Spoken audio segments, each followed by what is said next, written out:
একটি লেজকাটা শেয়ালের গল্প। এক বনে ছিল এক দুষ্ট শিয়াল।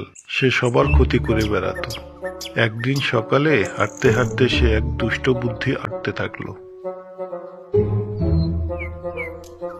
আজ আমি একাই শিকার করব আর কাউকে না দিয়ে একাই খাবো।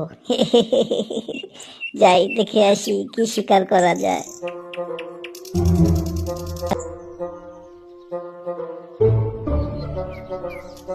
ওই তো দেখা যাচ্ছে বড় ঝোপ, ওটার পাশে নিশ্চয়ই বড় কোনো শিকার আছে। যাই দেখে আসি।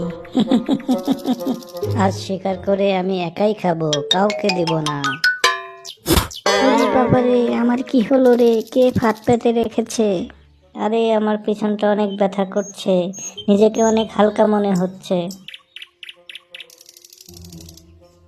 ওমা, এটা দেখছি আমার লেজ কাটা পড়েছে। আমাকে তো দেখতে এখন অনেক বিশ্রী লাগবে। সবার সামনে আমি কিভাবে যাব? এমন একটা ব্যবস্থা করতে হবে যাতে সবার লেজই কাটা পড়ে।